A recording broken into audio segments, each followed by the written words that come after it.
सुविधा उपलब्ध कराई जाती है, जिससे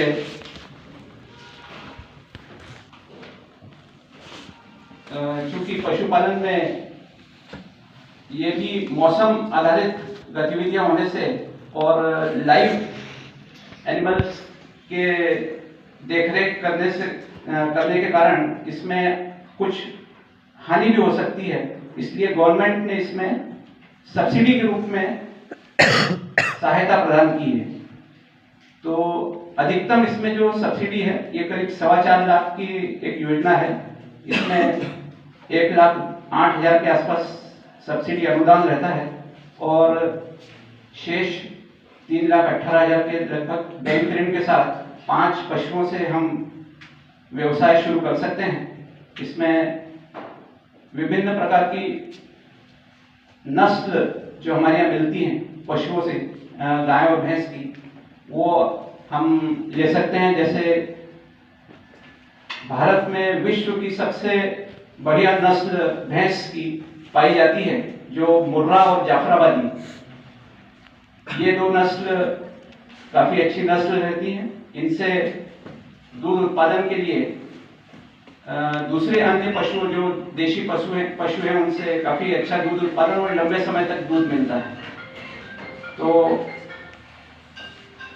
गाय के लिए जो नस्ल है उनमें जर्सी HF और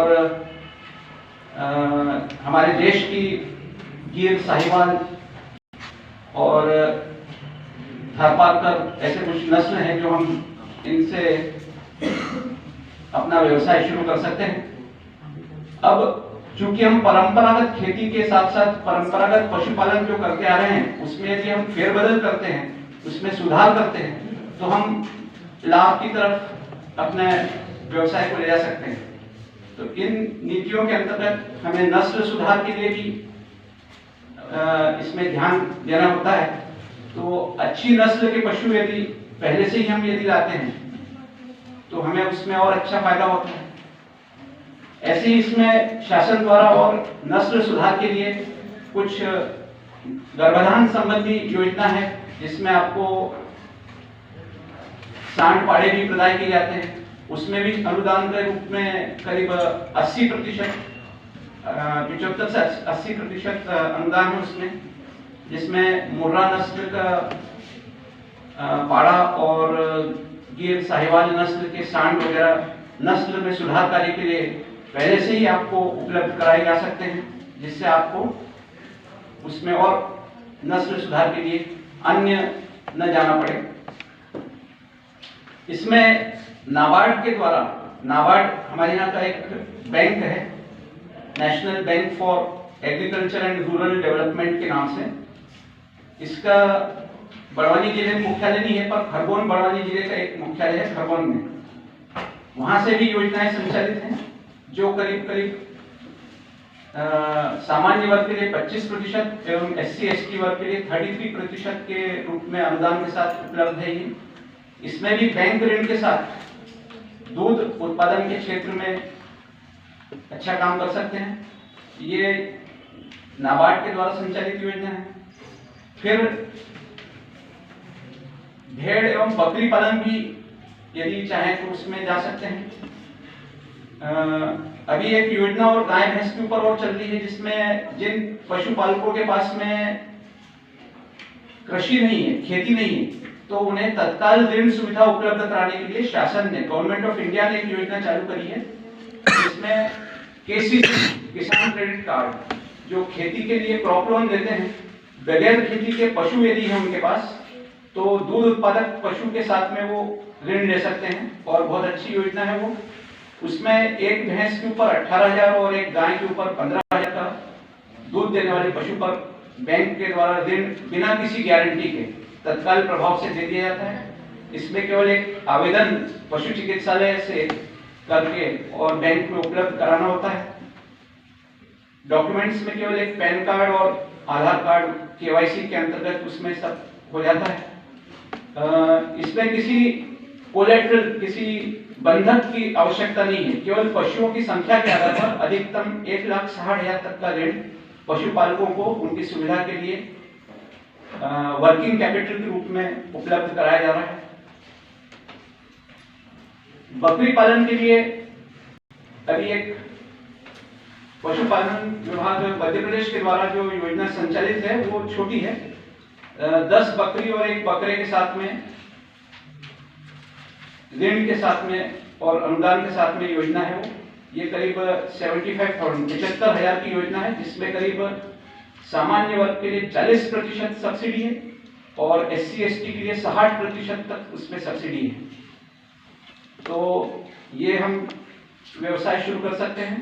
इसमें जो भारत में नस्ल पाई जाती है बकरियों की, उनमें जमुनापारी जो कि यूपी में मिलती है और राजस्थान से ऐसे 2-3 प्रकार की नस्ल अच्छी वाली हम लेके, या फिर उनका जो नर है बकरा वो लेके और नस्ल सुधार के साथ इस कार्यक्रम को अपना सकते हैं।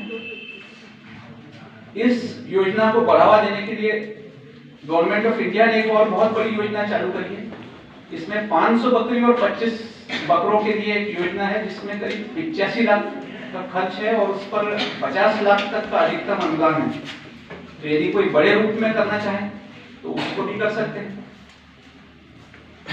इस योजना के लिए 3 दिवसीय प्रशिक्षण ट्रेनिंग पशुपालन महाविद्यालय मऊ से सशुल्क, मतलब शुल्क देना होता है उसका करीब 1000 रुपये प्रतिदिन। उसके साथ ट्रेनिंग देके और इसमें ऑनलाइन आवेदन करके इस योजना का लाभ ले सकते हैं। इसमें नस्ल सुधार के लिए एक योजना है जिसमें अनुदान पर बकरा भी प्रदान किया जाता है। जिनके पास पहले से बकरियां मौजूद हों उनके लिए एक अच्छी नस्ल का बकरा, जमुनापारी नस्ल का बकरा दिया जाता है।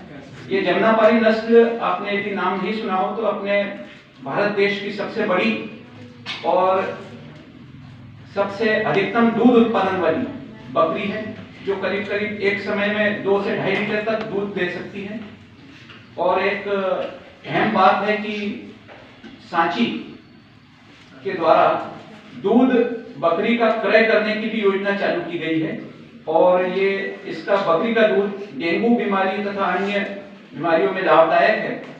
इसलिए इसको बढ़ावा देने के लिए उसके क्रय करने के लिए एक योजना चालू की गई है और ये शहरों में इसका दूध उपलब्ध करवाया जा रहा है। सांची जो है दुग्ध संघ मध्य प्रदेश का, उसने दूध क्रय करने के लिए बकरी पालन के लिए योजना चालू करी है और क्रय किया जा रहा है। ऐसे ही मुर्गी पालन के लिए, चूंकि जो मांसाहारी लोग हैं वो जानते हैं कि इस क्षेत्र में भी अन्य तरह की जो है मांस और मुर्गियों का रेट काफी बढ़ा हुआ है। जैसे अभी शायद लगभग 400 रुपये किलो तक का मटन का रेट हो चुका है और मुर्गी जो है करीब 200-250 रुपये के लगभग रेंज में है। तो डिमांड काफी है, केवल इसमें कार्य करने की आवश्यकता है। प्रोडक्ट उपलब्ध करवाएंगे तो डिमांड ऑटोमेटिक बनती जाएगी। इस मुर्गी पालन के लिए हम 3 तरीके से कार्य कर सकते हैं। पहली योजना है हैचरी के साथ। इसमें पेरेंट बर्ड्स होती हैं मुर्गियां, उनको पालकर एक हैचरी स्थापित करना पड़ती है, जिसमें हम अंडों को सहज कर और सहने का काम करके चूजे उत्पादन करके और उनको बेचने का काम किया जाता है। इस योजना के लिए गवर्नमेंट ऑफ इंडिया के द्वारा, जैसे वो बकरी पालन के क्षेत्र में था, ऐसा ही इसमें भी करीब 35 लाख रुपए की योजना है और उसमें अधिकतम अनुदान 25 लाख रुपए तक का है। तो बड़े स्तर से ये योजना यदि कोई चालू करना चाहे तो कर सकते हैं। छोटे स्तर से अंडा उत्पादन एवं ब्रॉयलर उत्पादन इस क्षेत्र में भी काम किया जा सकता है। साथ ही शासन की जो योजना है उसमें कड़कनाथ नस्ल है, यदि आपने सुना हो नाम, उसकी काफी डिमांड है। अपने पड़ोसी जिले झाबुआ में ये पाई जाती है नस्ल और इसमें हीमोग्लोबिन सबसे ज्यादा होता है इस नस्ल में मुर्गी की। इसका मांस भी काला होता है, इतना इसमें हीमोग्लोबिन रहता है। तो इसकी डिमांड भी, ये मुर्गियां जो है करीब करीब 1,000 रुपए तक में बिकती है कड़कनाथ की। तो उसके लिए भी योजना संचालित है, उसके चूजे प्रदाय किए जाते हैं। और बैकयार्ड पोल्ट्री एक नाम यदि आपने सुना हो, तो अपने घरों में ही देशी तरीके से पोल्ट्री, एक व्यावसायिक तौर पर पिंजरों में बंद करके मुर्गी पालन किया जाता है, और एक देशी तरीके से। तो देशी तरीके से आप बैकयार्ड के रूप में उसको अपना सकते हैं, जिसमें कड़कनाथ और अन्य नस्ल के चूजे हमें गवर्नमेंट के द्वारा उपलब्ध कराए जाते हैं। गवर्नमेंट के 2 फार्म हैं, एक झाबुआ में, एक इंदौर में है, जहाँ पर ये कड़कनाथ के चूजे तैयार किए जाते हैं। तो संभावनाएं काफी अपार हैं। आप अपने आप को जैसे ही कॉलेज के बाहर कदम रखें, तो किसी व्यवसाय के लिए, आप किसी नौकरी की तरफ न जाते हुए, आप आत्मनिर्भर रूप में भी अपना व्यवसाय इस गतिविधियों को साथ में लेकर कर सकते हैं। ऐसी यदि कोई चाहे तो दूध उत्पादक के प्रोडक्ट्स जो हैं, पनीर, छाछ, मावा आदि तथा चिलिंग प्लांट भी डालकर हम अपना व्यवसाय शुरू कर सकते हैं। इस योजना में नाबार्ड के द्वारा अनुदान के रूप में ऋण उपलब्ध कराया जाता है। जो चिलिंग प्लांट है, सेपरेटर मशीन है जिससे दूध से क्रीम अलग कर ली जाती है, और फिर उससे अलग अलग उत्पाद जो बनते हैं, उसके लिए भी आप व्यवसाय कर सकते हैं। तो हमारे आसपास में भी 1-2 प्लांट हैं यहाँ पर, जहाँ मावा बनाने के प्लांट हैं, वो देख सकते हैं आप। अब ये तो थी उत्पाद वाली। पशुओं को चारा खिलाने के लिए गतिविधियों को बढ़ावा देने के लिए भी एक गवर्नमेंट ऑफ इंडिया ने योजना चालू की है, जिसमें फॉडर ब्लॉक्स, फॉडर ने चारा बोलते हैं, फॉडर का इंग्लिश रूप है, फॉडर को चारा बोलते हैं, चारे को फॉडर बोलते हैं। तो वो उसके ब्लॉक्स बनाकर बेचना, पशुपालकों को उपलब्ध करवाना, ये एक योजना चालू की गई है गवर्नमेंट ऑफ इंडिया के द्वारा, जिसमें साइलेज और उसके फॉडर ब्लॉक बनाना, उसके लिए 50 लाख एवं 85 लाख तक की योजना है, जिसमें अधिकतम 50 लाख तक का अनुदान उसमें भी है। तो साइलेज एक नया शब्द है, इसमें चारे को बिना किसी कटने के बाद में वो सूख जाता है, उसके जो पोषक तत्व हैं वो खत्म ना हो, नष्ट ना हो, उसके लिए उसमें ट्रीटमेंट करते हैं, और वैसा तो वैसे ही उसे हरा का हरा रखकर, और उसके जैसे रुई की गठान बनती है, ऐसे इनकी गठान चारे की बनाकर और उपलब्ध करवा सकते हैं। ये हमारे आसपास ये गतिविधियां चल रही हैं। जैसे सुंदरेल में ये फॉडर ब्लॉक बनाने का काम होता है वहाँ पर। निमरानी में हमारे यहाँ आपने सुना होगा, खेती में करते हैं स्वीट कॉर्न, जो बाजार में भी मीठा भुट्टा खाने को मिलता है, उसके जो छिलके निकलते हैं वो, और उसकी जो कड़वी वगैरह है, उससे फॉडर ब्लॉक्स बनाकर बेचने का काम चल रहा है। ये ऐसी गतिविधियां हैं जिनसे आप यदि छोटे छोटे रूप में भी करेंगे तो हम अपने आप को सेल्फ एम्प्लॉयड या संपन्न बनाने की दिशा में आगे बढ़ सकते हैं। अब इन सब में यदि हम तकनीक की बात करें तो शासन के द्वारा नस्ल सुधार के लिए बहुत अच्छी तकनीक कृत्रिम गर्भाधान के रूप में हमारे पशु चिकित्सालयों से संचालित की जा रही है, जिसमें हम अच्छी नस्ल के नर से मादा पशुओं को गाभिन करवाकर उनसे ऐसी नस्ल के बछड़े उत्पादन कर रहे हैं जिनका दूध सीधा डबल हो जाता है। आपको जानकर ये हमें सबको गर्व होना चाहिए कि भारत ने अपनी एक नस्ल तैयार कर ली है गाय की, जो कि HF होल्स्टीन फ्रीजियन और साहिवाल नस्ल है, उसका क्रॉस है, और उसे नाम दिया गया फ्रीजवाल। उस गाय का अधिकतम उत्पादन दूध का 35 लीटर प्रतिदिन है, 35 लीटर्स। तो इतना उत्पादन के लिए हम यदि मैनेजमेंट और टेक्निक के साथ आगे बढ़ते हैं, धीरे धीरे सब ये चीजें हम अपनाएंगे तो उस क्षेत्र में अपना ज्ञान भी बढ़ाते जाएंगे, अपना अनुभव भी लेते जाएंगे और आगे बढ़ते जाएंगे। हमारे आसपास के जो प्रदेश हैं, महाराष्ट्र एवं गुजरात, वहां पर इस क्षेत्र में इतना काम हुआ है कि काफी हद तक जो है दूध को विशेष पौष्टिक और उसके गुणों तक में B2 मिल्क करके और ये सब चीजें वहां पर अपनाई जा रही हैं, ताकि हम इससे जो उत्पादन हो रहा है वो काफी अच्छा पौष्टिक मिल सके। इस क्षेत्र में भी कार्य किया जा रहा है। तो ये जो AI की टेक्निक है उसमें भी और सुधार हो गया है, ऐसा कि यदि हमें केवल मादा बछड़े ही चाहिए तो केवल मादा ही मिलेंगे, नर मिलेगा ही नहीं। ऐसे गर्भाधान किया जाता है कि केवल मादा पशु ही मिलेंगे।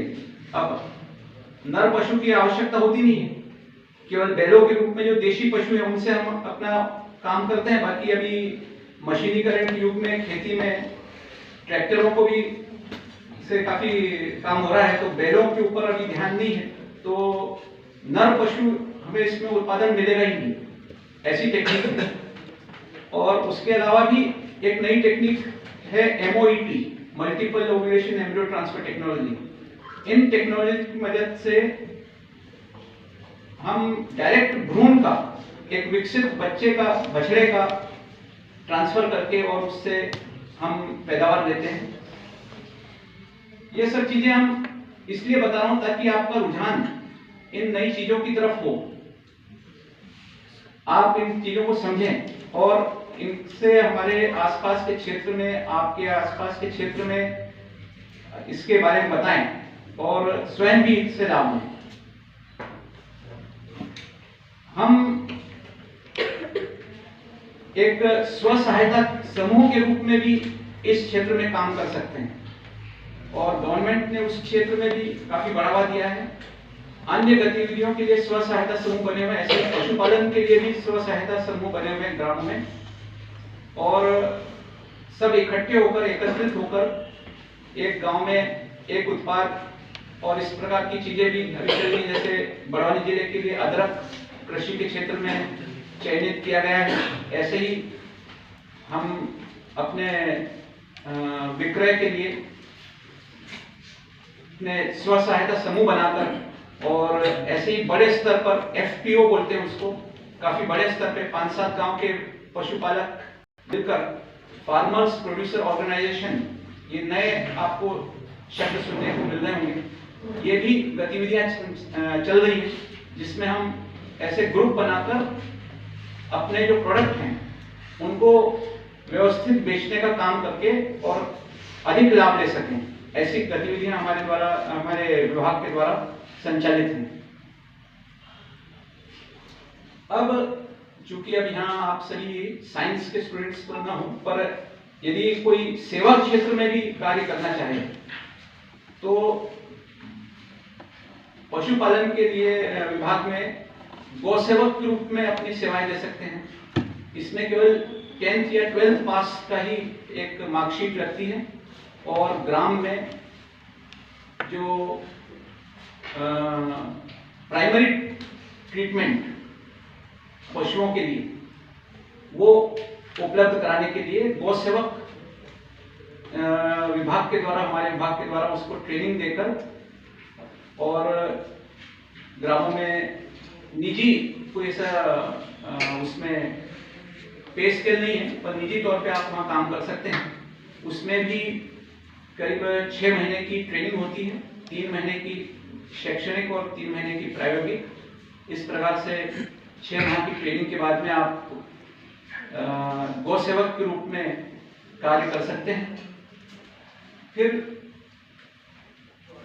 यदि आपके घर पर या आपके सहयोगी मित्रगण यदि कोई ऐसे हो जो पशुपालन के क्षेत्र में जाना चाहें तो उनकी जानकारी के लिए बता रहा हूँ कि इसमें हमारे प्रदेश में एक वेटनरी यूनिवर्सिटी संचालित है, नानाजी देशमुख पशुपालन विश्वविद्यालय के नाम से जबलपुर में, और उसके अधीन 3 पशु महाविद्यालय हैं हमारे प्रदेश में, एक महू, जबलपुर और रीवा, जहां पर 5 वर्षीय BBSc एंड AH पाठ्यक्रम संचालित किया जाता है और उसके बाद में 2 साल का मास्टर डिग्री भी कर सकते हैं। ये डिग्री करने के उपरांत आप गवर्नमेंट सर्विस में आ सकते हैं, साथ ही स्वयं के खुद का फार्मिंग के भी तरफ रुझान कर सकते हैं। फिर जिनके पास संसाधन घर पे ना हो ऐसे तो सर्विस क्षेत्र में जाना चाहें तो VR के रूप में जा सकते हैं। इस प्रकार से गतिविधियां संचालित हैं। साथ ही यदि कोई 5 वर्षीय डिग्री न कर सके तो 2 वर्ष का पाठ्यक्रम भी संचालित है, जिसमें डिप्लोमा कोर्स बोलते हैं उसे, उसको करने के बाद भी आपको शासकीय सेवा में जॉब मिल सकता है। तो ये पशुपालन एवं उससे संबंधित गतिविधियों के लिए मैंने आपको जानकारियां दी हैं। तो ये एक आपका माइंडसेट तैयार करने के लिए एक कार्यक्रम है। आपको बाहर निकलते ही कॉलेज से अपना व्यवसाय शुरू करने की तरफ आप कदम बढ़ाएं, ऐसा आपका माइंड का डेवलपमेंट करने के लिए एक बहुत ही अच्छा युवा उद्यमी के रूप में कार्यक्रम है ये। तो मैं प्रसन्नता व्यक्त करता हूँ ऐसे कार्यक्रम संचालित किए जा रहे हैं और आपको एक मौका मिले, अवसर मिले, अपने सेल्फ एम्प्लॉयमेंट की तरफ हम अपना रुझान बढ़ाएं। धन्यवाद।